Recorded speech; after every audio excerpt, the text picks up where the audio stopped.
Guys, magandang gabi at amin lang i-share sa inyo yung aming mga Munting munting handa. handa sa pagsalubong natin sa 2024. Pero bago natin salubungin ang 2024, huwag mo natin kalimutan pasalamatan si 2023, di ba?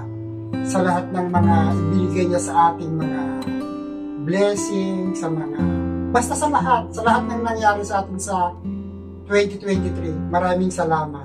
Kasi kung may mga pagsubok man nangyari, yun yung para lang tayo patatagin para sa pagsalubong natin kay 2024. Mas alam mo natin. So, ang wish lang namin ni Manita sa 2024, sana patuloy natin makamtan ang pagpapala ng Panginoong may kapal. Amen. At sana patuloy pa ang mga blessing na dumarating sa atin. So guys, yun lang at Happy New Year from Team Katotos. Yan. Excuse me po.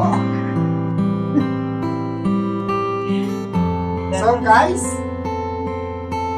Happy New Year! Happy New Year! Jonita, hindi mimik. Hindi ka naman!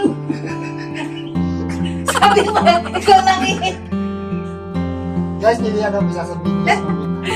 Ayan, gusto ko lang mag-thank you kay Lord sa ating nakaraang taon, sa mga biyaya, pagsubok, at sa lahat ng blessing na ating natanggap.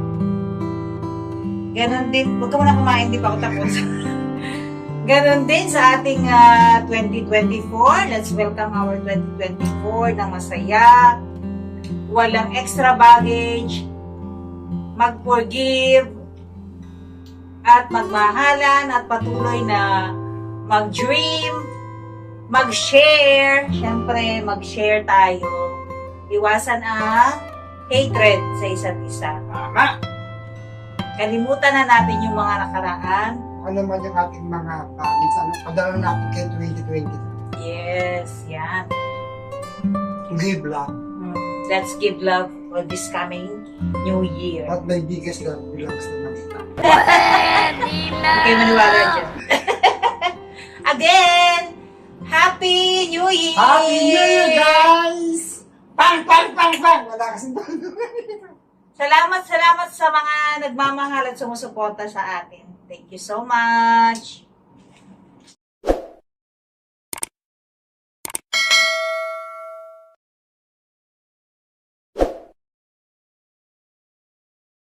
Thank